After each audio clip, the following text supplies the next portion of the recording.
Fala pessoal, tudo bem? Aqui é o Tilipa, começando mais um episódio do Quebrando a Regra, mais do que especial. E olha, Lúcia, o convidado aqui, eu vou, ó, emocionante, É hein? forte, É forte, né? é forte. Galera, é o seguinte, quando a gente fundou o DPFL aqui da Perifa para Faria Lima, eu assisti tudo que esse cara estava falando, fui aprender um pouco mais e realmente nós temos um desafio gigantesco no Brasil para a gente acabar com a pobreza, né? E como ele fala que ele quer que a pobreza vire peça de museu, e eu concordo muito com isso, né? Então a gente está recebendo hoje aqui o filho da Maria Goretti, né? Filho do senhor Márcio Luiz, esse cara que foi condecorado no Fórum Econômico Mundial como um dos 15 jovens brasileiros que tem o potencial de mudar o mundo. O cara está na lista da Forbes do Under 30, jovem empreendedor do ano pelo LEAD, acabou de ser condecorado agora pela Prefeitura de São Paulo, pelos serviços que ele faz à sociedade. Sem mais delongas, pessoal, Edu Lira, Gerando Falcões, obrigado pela presença. Tiagão, uma alegria estar aqui, obrigado, Lúcia, pelo convite, um prazer, obrigado. Bem-vindo. E que bom saber do quanto vocês estão inspirando a sociedade, os empreendedores, os jovens, saber também da sua história, de onde você saiu, que você é um outro filho da improbabilidade. É isso mesmo. Que quebrou a banca, está quebrando a regra das 9 gerações, mostra que é possível, né? Então, quanto mais histórias como a sua a gente tiver, a gente vai fazer com que histórias como a minha, como a sua, como a da Lúcia, deixe de ser uma exceção e passe a ser uma regra no país para quem lutar e correr atrás, que hoje ainda não é. Mas a gente acredita que dá para construir um país mais justo, igual, com mais oportunidade para todos, e você é uma voz importante para isso, Tiagão. Pô, Edu, obrigado demais. E eu tava conversando aqui com você nos bastidores, né, Edu? Eu falei assim, caramba, né? Como é que as coisas aconteceram, né? E aí, dado momento, eu falei assim, eu tive alguns anjos, que hoje eu entendi que são mentores, que foram dando esse direcionamento. E você fala muito da sua mãe, né? Que a sua mãe falou assim, não importa de onde você veio, mas para onde você vai. A dona Maria Goretti foi sua primeira mentora, cara? Foi, certamente.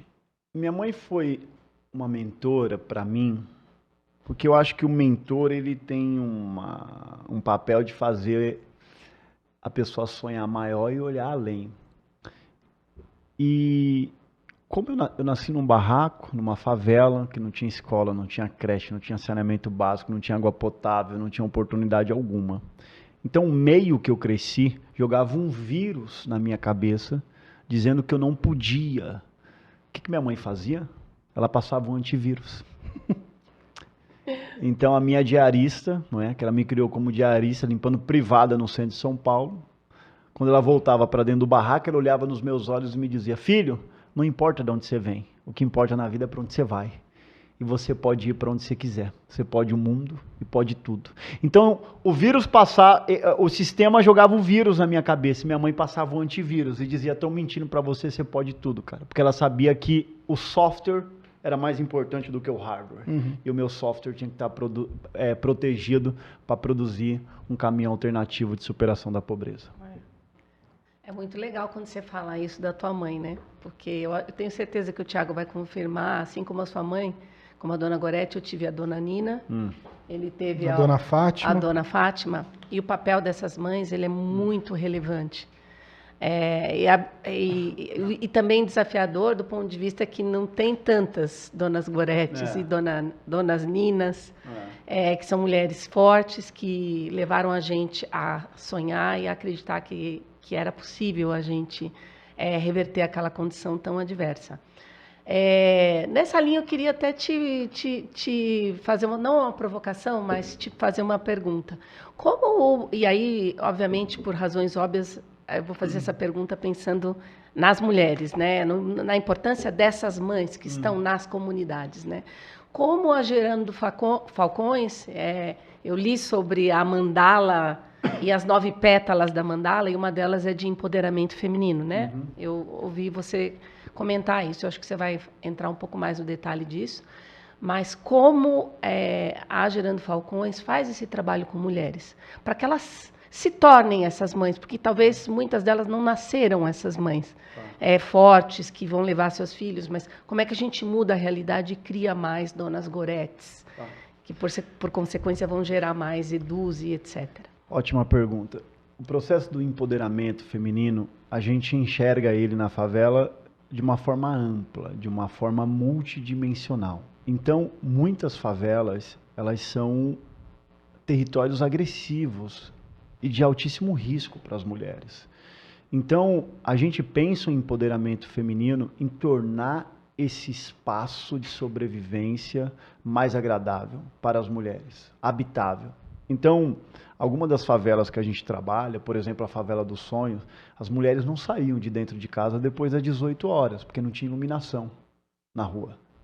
Então, o risco delas sofrerem algum ataque e alguma violência era altíssimo.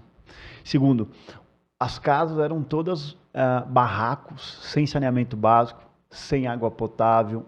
E quando você vive numa casa construída com resto de construção na rua, barracos, coisas que você vai encontrando, a vida ali dentro, ela vive uma vida quase que inabitável, sem condições humanas. Então, a violência aumenta, fica um ambiente muito tóxico, agressivo. A gente faz uma intervenção na moradia dessas mulheres, derrubando aquele barraco miserável e construindo uma casa transitória, uma casa digna, com parceiros. Essa casa, ela é acoplada a biosaneamento. Essa casa é acoplada a água potável. Então, a gente leva uma série de serviços que, inclusive, passa por entregar creche para os filhos dessas mulheres, passa também em capacitá-las profissionalmente e emocionalmente para elas tentarem deixar para trás todo um passado agressivo e, finalmente, o emprego e a renda para que elas tenham autonomia e possam fazer por si só a quebra do ciclo de pobreza, construindo a emancipação social. Então, a gente acredita numa intervenção 360 graus, multidimensional, para que essa mulher não dependa unicamente de uma política pública ou de uma transferência de renda, mas ela possa construir a sua emancipação, andar na rua com a cabeça erguida e ter dignidade de vida. Fantástico. Isso daí que o Edu falou é muito importante, porque a gente recebeu a galera do AfroReg aqui e eles falaram, a gente fala muito da violência, você não ter um saneamento básico é uma forma de violência hoje no Brasil. Uma grande violência. É uma grande violência, né? Os números são absurdos, né? De falta de saneamento. Enfim. Que gera uma série de consequências. Exatamente. Especialmente para a primeira infância. Mas, Edu, eu queria voltar assim. Quando é que deu esse despertar? Tudo bem que sua mãe ali sendo sua mentora, vai, filho, faz a conta. Onde é que partiu a ideia de fazer o livro? Que você falou, cara, eu preciso mudar essa situação. Porque eu sei da situação, que você perdeu sua casa na chuva, seu pai foi preso. Isso. Como é que... até linkando outra pergunta, como é que é conviver com esses traumas? Como deixar esses traumas no passado, né? Eu sofro lá na terapia para deixar meus traumas também da infância, porque isso machuca, né, por muito tempo. Como é que a gente consegue deixar isso para trás e reescrever uma nova vida? Porque várias mentis no nosso projeto também tiveram situações, eu falo, meu Deus, como é que a gente tenta, não passa uma borracha nisso, né? Como é que você aprende a viver com isso? Com essa dor, para seguir em frente? Hoje eu consigo entender o que eu vivi de um ângulo acima. O que eu sempre falo, que o falcão voa acima das tempestades, né? Então esse é o desafio, você está acima da tempestade. E eu consigo entender o que a pobreza quer no final. Então o que a pobreza quer fazer com a pessoa? Comigo, com você, com as pessoas, com a Lu? A pobreza quer te aprisionar. A pobreza quer deixar uma série de consequências emocionais para a pessoa não se amar, não se achar bonita, não se achar inteligente, não se achar capaz. Então a pobreza quer te fazer culpado de uma situação que foi concedida pelo sistema, porque uma coisa é se você nasce com oportunidade, outra coisa é se você nasce passando fome, morando num barraco miserável, onde for, não ter creche, não ter educação. Que culpa tem essa criança? Exato. E o que a pobreza quer no final do dia é fazer essa mãe e esse pai de família se sentir culpado por aquela situação que ele está. Miseravelmente culpado a ponto de não ter autoestima para conseguir virar o jogo. Então eu entendi. Então, portanto, eu fiz as pazes com o meu passado.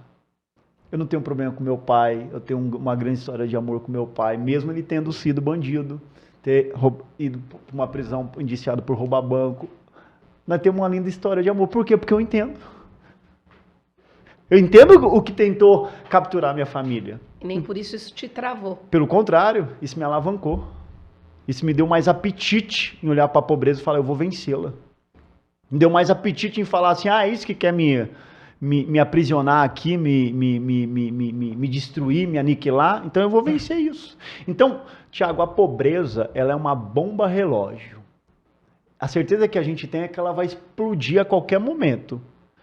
Então, quando tem uma bomba relógio, quem que a gente precisa chamar? Um desarmador de bomba relógio. Não é? E o desarmador de bomba relógio tem que ter 3 habilidades em especial para desarmar essa bomba. Primeira, profundo conhecimento técnico, senão ele corta o fio errado. Perfeito. Não pode cortar o fio errado, tem que cortar o fio certo. Segunda, ternura, porque é uma bomba. Você não pode ser alguém atabalhoado, brabo demais, irritado demais. Tem que ter uma certa leveza para lidar com essa bomba. E terceiro, tem que ter paciência, porque leva algum tempo. Você demorou para chegar até aqui. Mas muito. Demorou, né, Lúcia? Oh, super. Mas não é do muito, dia cara. para a noite, mas acontece. Mas não pode desistir no meio do caminho. Então, eu desarmei a bomba relógio da pobreza na minha vida. Eu sei quais são os pontos fracos da pobreza. E eu sei que é possível fazer isso em escala. Sim. Então, a missão da minha vida é desarmar a bomba relógio em escala no Brasil. Espetacular. Eu até assisti um dos podcasts que você participou e você falou dessa paixão, quer dizer, de uma necessidade, de uma situação, você tornou isso o seu propósito, a sua paixão, e hoje é o que você ama fazer. Né? Você trabalha quantas horas por dia por esse propósito do nosso Brasil. Eu queria que você contasse um pouco como é esse dia a dia. Eu também vi uma live sua onde você fala que... Eu tenho muita curiosidade de explorar isso, né? Quando você vai para captar um recurso, é como se fosse vender o seu produto. É uma venda, né? E o quanto você se prepara. Mas eu queria que você desse um pouco do contexto de como foi a Gerando Falcões, esse estalo... especialmente para a gente que está começando o nosso projeto, né? Como foi desse começo que você não tinha nada, você não tinha dinheiro, e como é que você começou a captar, a vender e captar esses investimentos para tornar o que é a Gerando Falcões hoje? Lúcia, a primeira coisa que eu sempre digo tem que ser uma dedicação de uma vida. Então, eu sou absolutamente apaixonado, a minha identidade é de empreendedor social. Então eu sou um empreendedor social e vivo isso com toda a minha intensidade. Eu trabalho 120 horas por semana, porque é a coisa mais importante que existe na vida, para mim, é a superação da pobreza. Então isso é uma missão de vida. Então tanto que a missão da Gerando Falcões é transformar a pobreza da favela em peça de museu antes de Marte ser colonizado. Pessoas, você não trabalha demais, isso não é desconfortável, não é? Para mim é divertido. Eu sou absolutamente apaixonado. Não existe um outro estilo de vida que eu acho mais interessante do que tornar a sociedade do século XXI capaz de superar a pobreza. Mas não dá. Isso é uma crença. Por que não dá? Uma crença limitante, né? Por que não dá? É baseado em qual evidência? Por que não? A gente tem que confrontar essas crenças. Exato. Quando alguém fala que o nosso sonho não é possível, é baseado em quê que essa pessoa está falando? Nas crenças dela. Exato. Mas e se eu tiver crenças diferentes? E se eu acreditar? Um cara chamado Elon Musk, nesse momento, ele está investindo boa parte do que ele tem para fazer foguetes e colonizar um outro planeta, o planeta Marte. Foguete que dá ré. Ele fez um foguete que dá ré. Então, a crença dele é que é possível, ele aposta tudo que ele tem. A gente precisa de pessoas, de indivíduos nessa sociedade que aposte tudo que tem por uma ideia em comum. A sociedade precisa disso no século XXI. Ou isso aqui vai degringolar. A gente está numa grande armadilha, tanto do ponto de vista social como ambiental. Então, a gente precisa de uma geração que se levante contra isso e que queira apresentar uma solução e que invista o que essa pessoa tem de mais importante, que é a sua energia vital, que é a sua capacidade intelectual, que é a sua capacidade de criar soluções o tempo inteiro. Então, Lúcia, quando eu entendi que isso era o desafio da minha vida, a minha missão, eu decidi colocar tudo que eu tinha para fazer isso se tornar realidade.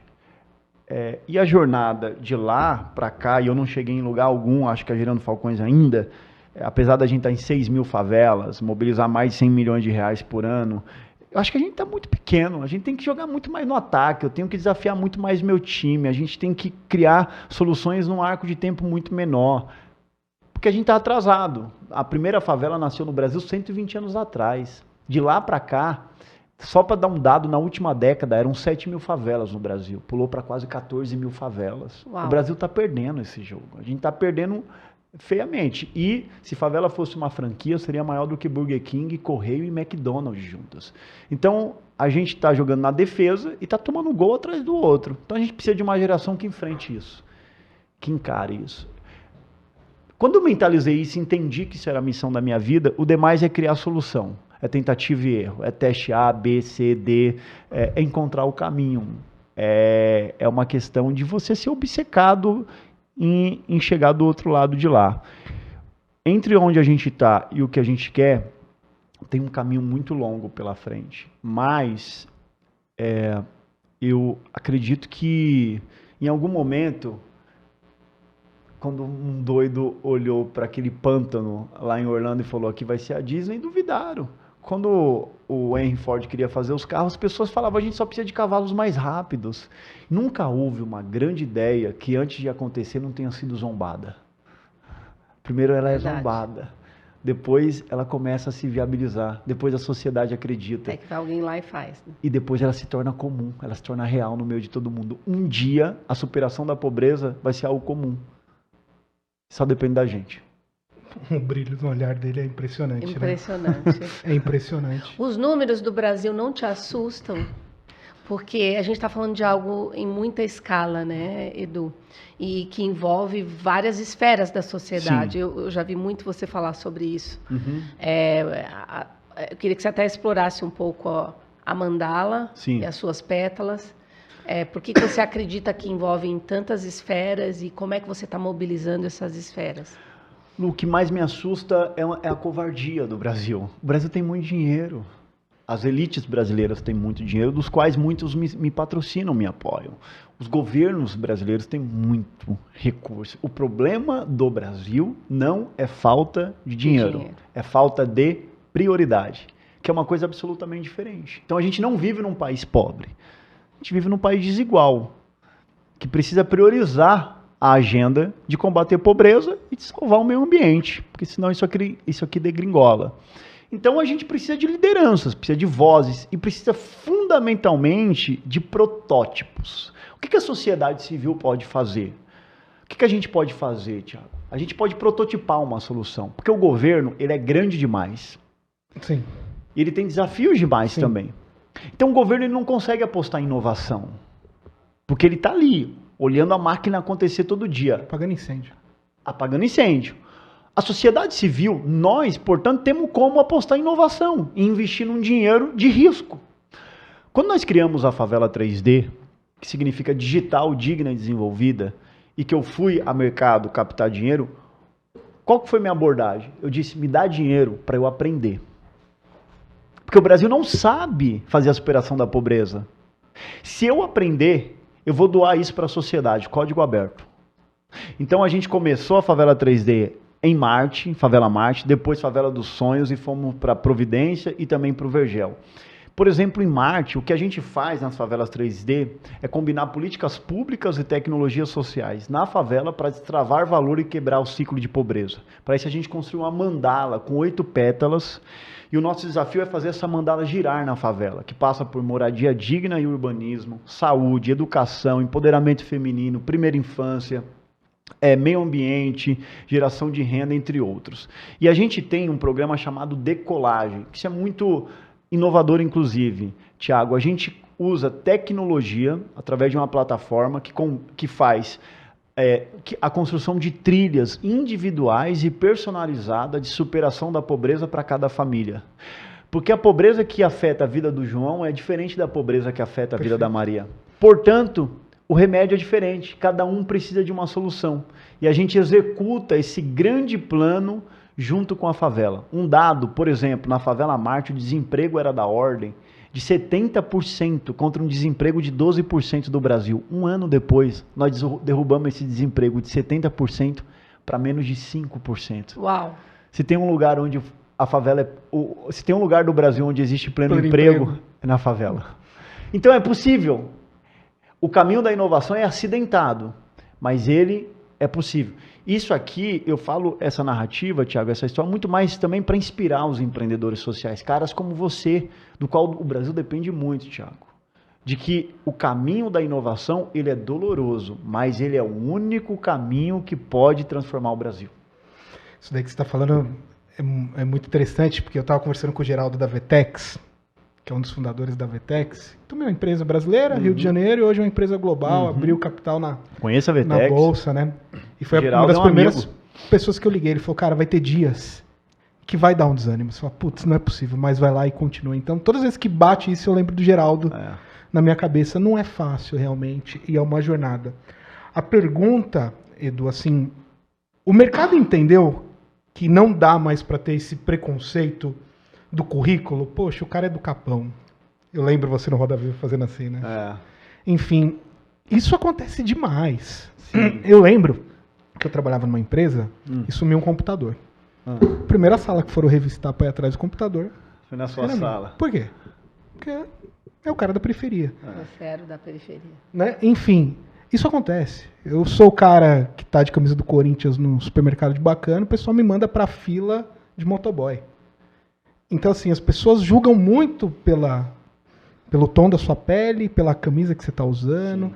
Enfim, o mercado está entendendo que se a gente não der oportunidade para essas pessoas, a gente também não vai conseguir mudar essa história. Sabe por que eu estou te falando isso, Edu? Eu vi que vocês fizeram uma pesquisa no LinkedIn e falou, 2023, o que vocês vão fazer? Vão doar dinheiro? Vão contratar? Vão trabalhar voluntariado? E eu vi que contratar favelado não era o principal. Tipo, vou ajudar. Horas de voluntariado, mas eu vejo que ainda tem um desafio pra gente. Pessoal, eu estava palestrando no Senac de São Miguel Paulista, né? Eu falei, aproveite essa oportunidade, vocês têm um prédio do Google aqui em São Miguel. Só que é 1h50 da Faria Lima, não dá para ir de patinete, né?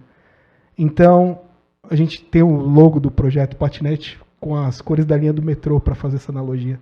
Porque o cara que sai de São Mateus 5 horas da manhã, ele já chegou aqui no centro expandido muito mais cansado do que o cara que pegou o patinete, saiu da Vila Madalena e veio trabalhar via ciclovia. O mercado está entendendo que é importante a gente dar oportunidade para esses jovens? Você tem conversado com eles, Edu? Thiago, eu acho que o mercado não tem outra opção. E quanto mais tarde ele demorar para reconhecer isso, mais as empresas vão despencar e perder seus valores de mercado e deixar de inovar. O excesso nunca criou uma grande inovação. A inovação vem da escassez. Então, as empresas nascem aonde? Na garagem.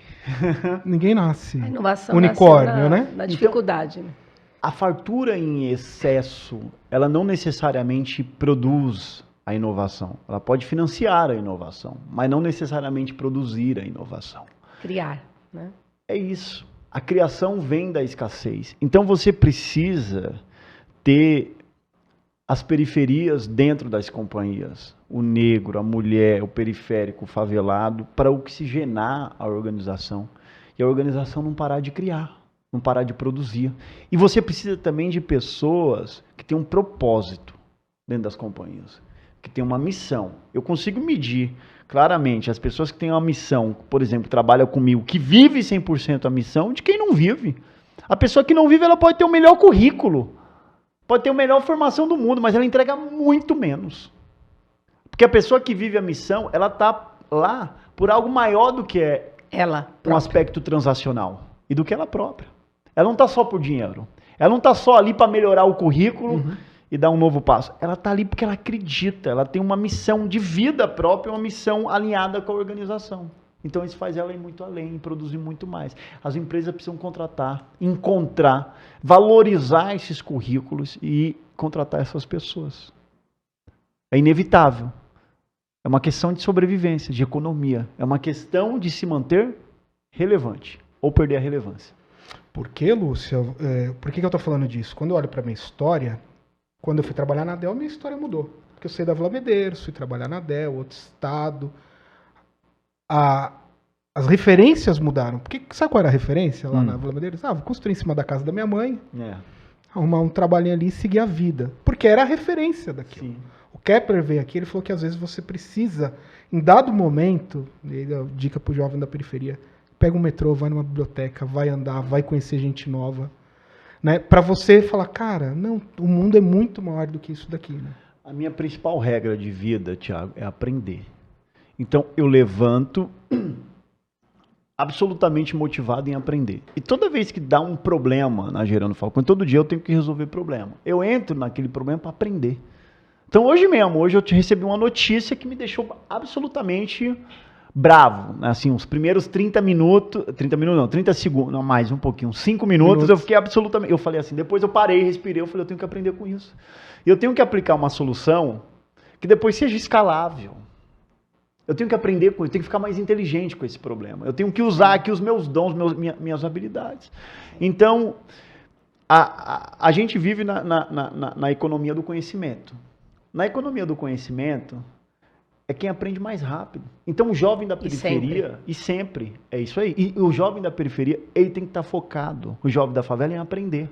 Isso aqui, um celular na palma da mão, quem tem acesso à internet, é uma das grandes oportunidades da vida.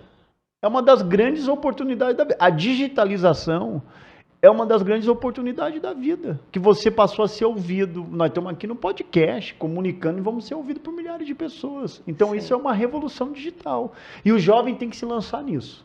Hoje ele pode criar o canal dele no YouTube, ele pode fazer a página dele no Instagram, ele pode ter o podcast dele lá dentro da favela, ele pode produzir. A favela antigamente, ela era só espectadora, agora ela pode ser produtora, pode ser um criador.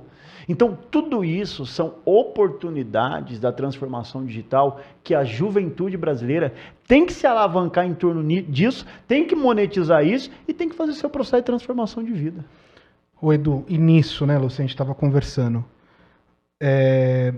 com alguns professores, às vezes o jovem de periferia consegue uma bolsa e o cara não termina a universidade mesmo com a bolsa ou o curso. Por que a taxa é tão pequena dos que conseguem chegar até o final? A gente sabe que tem vários problemas. Mas às vezes na hora que você recebe uma oportunidade, sei lá, de falar com uma executiva do mercado, o cara começa a mentoria, 2 meses depois desanima. Que dica que você pode dar para esses jovens para continuar, não deixar procrastinar, não perder essa oportunidade? Cara, conseguir uma bolsa, tem um curso de inglês, vai! E às vezes eu fico aflito quando eu ligo pro professor de inglês do projeto. Cara, 30 fizeram a inscrição, 5 estão fazendo, 10 ficou na primeira lição, e isso me corrói, porque eu falo, caramba, quisera eu ter uma oportunidade de ter um curso de inglês, enfim. O que a gente pode fazer para esse jovem? Falar, cara, não perde essa oportunidade, aproveita, Edu. O que você pode dar de mensagem para eles? Eu acho que esse jovem tem que passar um antivírus. Tem que passar um antivírus. Porque a sociedade está o tempo inteiro jogando um vírus na cabeça dele. Para com essa história aí. Falar inglês, que esse negócio aí, trabalhar no Google, trabalhar no não é para você não. Empreender, imagina. Vai seguir aí o caminho aí normal e vai... E às vezes o jovem ele vai pegando isso, né? E vai alimentando, vai dando espaço e isso destrói o software dele. E aí se o software está destruído, ele para de imaginar, ele para de sonhar, ele para de acreditar e aí ele vai ser manipulado. Muito do que a nossa mentoria faz é exatamente passar esse antivírus. Mas esse alcance do antivírus também ele é limitado, né? Eu tenho visto jovens desistirem até da conversa inicial. Eu tenho visto jovens que, após algumas conversas, ele fala, puxa, ele dá um testemunho bacana para você, como mudou minha cabeça. A gente tem histórias já legais, mas a gente tem jovens que mal começam e jovens que não continuam, né? E o que a gente faz é exatamente isso, é dizer para ele que é possível. A ideia desse podcast é mostrar que é possível quando a gente traz pessoas com várias histórias para inspirar esse jovem. Mas a gente sente que tem algo aí no meio do caminho. Que trava ele, que né? trava. Você ganha a bolsa e você não vai. Você ganha uma bolsa de universidade. É o trabalho, é que nem sempre você tem a oportunidade de trabalho para ele, né? Às vezes você ajuda, ancora um pouco, ajuda a fazer um currículo, dá algumas dicas, mas tem muito daquele primeiro passo que ele tem que dar. Como é que a gente motiva mais esse jovem, né? Quando a vida está dizendo para ele, não, você não vai ser nada, né? Eu acho que a gente tem que, do lado de cá, o nosso lado, nunca desistir deles. E aí, eu sempre falo, um dos meus papéis, uma coisa que eu continuo fazendo sempre, é olhar a frequência. Então, sempre tem gente que falta, e sempre tem gente que evade. E eu sempre falo as mesmas coisas. Quanto tempo você está se dedicando para as pessoas que precisam mais? Porque às vezes o operador social, ele acaba que ocorre que se dedica mais para aquele que dá mais retorno, que eu se dedica mais. Mas é quem mais precisa, que precisa mais da nossa atenção. Verdade. É o mais frágil, é o que vai desistir, é o que vai evadir. É esse que eu quero, porque eu vou aprender com ele, porque eu vou ficar mais inteligente com ele se eu fazer com que ele permaneça. Então a gente tem que criar sistemas que estimule os mais frágeis a perseverar e sistemas que desafiam os mais fortes, para eles irem além mesmo, porque o mais forte também precisa. E ele fala, temos que desafiar esse cara, que pode ser o próximo Thiago. Vamos desafiar ele, vamos desafiar ela. Só que o mais vulnerável a gente tem que cuidar, tem que estar mais perto, tem que ter equidade. O que é igualdade? Tenho 10 biscoitos e 5 crianças, eu dou 2 biscoitos para cada criança. Equidade, eu dou 3 biscoitos para a criança que tem mais fome. Perfeito. Perfeito. É isso mesmo. É uma sacada que eu É uma provocação. não tinha pensado. Sabe o que eu falo no projeto? O projeto... Aprendendo junto aqui. Exato, Edu. Eu falo, o projeto, ele é muito mais para esse lado da mesa do que para o jovem. A gente teve um caso, mandar um beijão pro Renan. A Lúcia conversando com ele, falou, Renan, você não pode acender a luz? Ele falou, então, dona Lúcia, estou 6 meses sem luz aqui em casa. E a Lúcia ficou extremamente emotiva, a gente foi lá, fez o que podia fazer para ajudar o Renan. E aí eu recebi aqui o Ricardo Jordão Margalhães, que é amigo do Joel J, ele falou, Thiago, essa cabeça que eu tenho, se eu ficasse 6 meses sem luz, eu tinha virado chefe do PCC. Entendeu? Então, é isso que a Lúcia, que você está provocando, pra gente não perder. Não desistir. Esse jovem, não desistir. E aí fica essa dica aqui do Edu Lira, para os mentores, não só do nosso projeto, de todo o Brasil, olhar esses jovens que o sistema está puxando. Né? O seu gol não é fazer os melhores concluir. Esse a natureza leva. São os mais frágeis a concluir. São os mais frágeis. É aí que a gente se torna campeão. Porque talvez eles sejam em maior número, né, Edu? Espetacular. Arrepiando aqui. Edu, vamos falar de Gerando Falcões, porque o Edu tem uma agenda super turbulenta aqui, rapidinho. Quando você criou a Gerando Falcões, você imaginava que ela fosse fazer tudo isso? Porque quando você começou 10 anos atrás, não era essa ideia, né? Inicial, né? Olha, eu e a Gerando Falcões, a gente tem uma história umbilical. Então, a Gerando Falcões foi me transformando e eu fui transformando a Gerando Falcões. Então, ela foi me provando coisas e eu fui provando coisas para ela. Então, no começo, você não acredita numa coisa tão grande porque você não consegue enxergar. Mas, à medida que você faz o primeiro gol, você quer marcar um outro gol. E depois você vai marcando outro gol. E vai agregando pessoas perto de você. A melhor coisa que eu fiz foi sempre dedicar tempo para encontrar as melhores pessoas. Os meus sócios Maiara, Lê Maestro, Amanda, depois os próximos colaboradores. Então, se eu tinha R$1.000 para contratar uma pessoa, eu fazia com que esse R$1.000, eu garantia que esse R$1.000 eu estava encontrando a melhor pessoa do mundo para aqueles R$1.000. Depois 2.000, depois salário de 3, de 5, sempre foi assim. Então, você se cercar e ser um imã para atrair as melhores pessoas possíveis vai acelerar muito a sua missão. E aí eu acho que uma coisa que vai atrair as melhores pessoas é bater sempre na tecla da missão. A missão, a missão, a missão, a missão. Então quem vem trabalhar na Gerando Falcões, vem porque quer fazer parte da missão. Que é, cara, eu quero ajudar esse cara com o time dele a acabar com a pobreza nas favelas do Brasil. Ele divide disso. Quem entra ali só para melhorar o currículo ou arrumar um dinheiro, ela sai muito rapidamente. Sim. Eu até falo pro meu RH, não se preocupa. Ela entendeu que não é aqui o lugar dela e tá tudo bem. Deixa ela se reconhecer, deixa ela se descobrir. E vamos para a próxima. Temos que encontrar as pessoas que realmente estão aqui por essa missão. Que se preciso fosse, trabalhariam até de graça. Edu, nesse sentido, a energia do líder que carrega essa missão, isso não é diferente do mundo corporativo, né? A energia que a gente carrega como líder no mundo corporativo, eu imagino que deve ser igual, né? Você atrai essas pessoas, mas manter essas pessoas boas com você é porque essa missão pulsa dentro de você, né? Você tem que dar o exemplo dela, né? Então, por que eu trabalho tanto? Por que vamos supor, quando a gente vai fazer Favelas 3D, eu construo casa para mim dentro da favela. Para dar o exemplo, para acordar lá, dormir lá, levantar lá. Talvez para não esquecer também de onde você veio, ou não? Meus vizinhos, eu ser vizinho deles, eu aprender com eles, para não esquecer também de onde eu venho. Porque eu posso estar com o governador, ou com o ministro, ou com o empresário, mas depois eu volto para lá. Eu não moro mais lá. Sim. Minha vida melhorou muito, mas eu também moro lá. Então, você está aprendendo o tempo inteiro, está lembrando de onde você vem, está lembrando o que importa. Que o que mais importa para mim não é necessariamente um contrato de patrocínio para Gerando Falcões. O que mais importa é a autoridade e a confiança que a favela tem comigo. Essa é a moeda mais importante. Porque é a partir dessa moeda que a gente constrói todas as transformações. Então, a relação mais importante, mais prazerosa e mais transformadora é a relação que eu tenho ali com a favela. É a partir disso que tudo se desdobra e que tudo acontece. O Edu, conta um pouco para a audiência, porque é muito interessante. Eu falei, vou receber o Edu Lira, todo mundo te conhece. Você conhece Gerando Falcões? Conheço. O que faz Gerando Falcões? Não sei. Explica um pouquinho do que a Gerando Falcões está fazendo hoje, desses modelos. Eu costumo falar, Gerando Falcões, quando a gente olha para o mundo startup, é uma grande aceleradora, né? Não tem Endeavor, os grandes fundos, eu falo, a Gerando Falcões traz a inteligência para outras comunidades poderem prosperar. Fala um pouquinho, Edu, para quem não conhece. A Gerando Falcões é uma ONG de tecnologia que trabalha no combate à pobreza.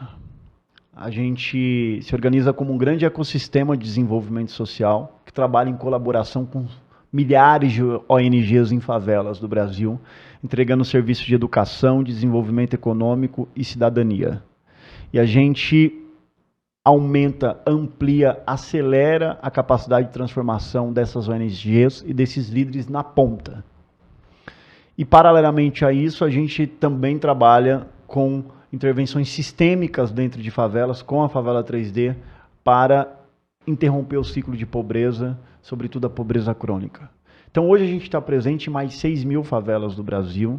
Somos uma ONG auditada pela KPMG, com serviço de estratégia da Accenture, temos conselho de gestão, conselho consultivo. Então, a gente evoluiu muito as nossas frentes de gestão, governança e a nossa plataforma de tecnologia social ou tecnologia digital para chegar na ponta. Então, isso em 11 anos. Mas, de novo, o lugar onde a gente está é muito ainda inicial de onde a gente quer chegar. Então, por isso que a gente tem que celebrar muito onde a gente chegou, mas a gente quer muito andar para frente e dar um salto quântico. A gente não quer dar um salto incremental, a gente quer dar um salto quântico nas favelas brasileiras. O que isso significa? Encontrar uma forma de combinar tecnologia social e tecnologia digital para fazer a superação da pobreza crônica em favela. A gente tem que perseguir todo dia até encontrar um caminho viável e escalável para vencer a pobreza. Espetacular. Cabe mais uma pergunta, que eu acho que ele está no tempo dele. É a última. A última, Edu.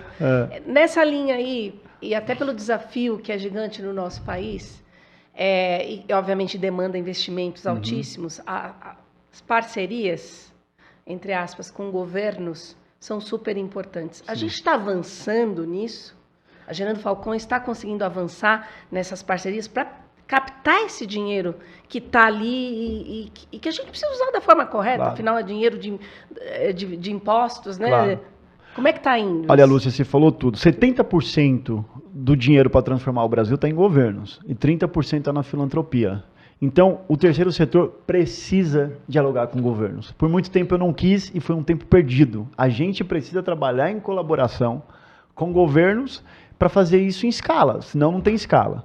Segunda coisa, a gente trabalha já em colaboração, iniciou diálogos para descobrir como construir programas de Estado para a superação da pobreza inspirado na Favela 3D, com o governo do Estado de São Paulo, com o governo de Minas Gerais, com o governo do Rio Grande do Sul, e agora temos uma reunião com o governo federal, inclusive amanhã, com a ministra Tebet. Então, a gente tem que trabalhar de uma forma apartidária, aonde o interesse público de combate à pobreza esteja acima de ideologias políticas, para isso não ser capturado. Exato. E ter uma capacidade de diálogo com todos os setores da sociedade, seja com direita, seja com esquerda, seja com o centro, e construir uma coalizão. O que a gente precisa fazer no Brasil é construir uma coalizão envolvendo a iniciativa privada, o terceiro setor, os governos, para endereçar esse assunto e uma agenda que não tenha marcha ré, que só ande para frente e não seja descontinuada nunca. Então a gente tem que descobrir o caminho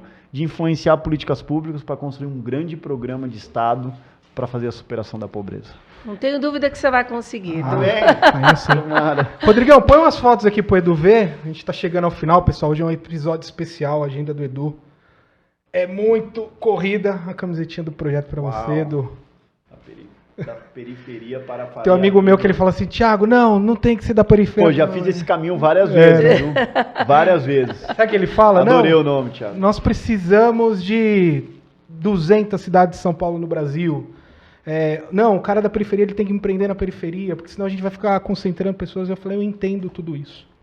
Só que isso é uma jornada. Isso é uma jornada, né, Edu? Então, assim, se o cara também tem a possibilidade de conseguir um emprego melhor, uma casa melhor, não tô aqui para julgar ninguém, cara. Porque é uma jornada. A gente tá falando, a primeira favela no Brasil, quando é que nasceu? 120 anos. A gente não vai resolver esse problema do dia para noite. Então, se também essa pessoa conseguir uma oportunidade de ter uma moradia melhor, tá tudo bem, certo, Edu? Claro.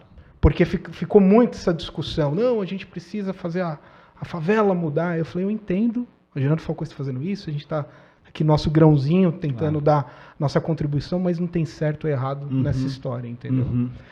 Aqui, Edu, nós fizemos um evento no final do ano lá de beach tênis, só que beach tênis é esporte de Faria Lima. Eu falei, não, vamos trazer a galera aqui, foi muito legal.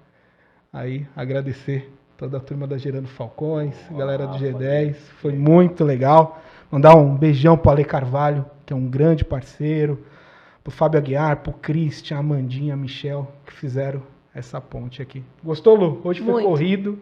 Muito. Mas obrigada, foi muito produtivo. Prazer. Certo? Tem QR Code aí na tela aí, Rodrigão? Quem quiser conhecer mais do projeto, também acessa lá o site, faça sua inscrição, curso de inglês, curso de tecnologia, Word, PowerPoint, Excel, para ser desenvolvedor de cloud, curso para o mercado financeiro. Quem quiser também colaborar com o projeto, vamos junto. Beleza? Quer deixar um recado final, Edu, aqui nessa câmera?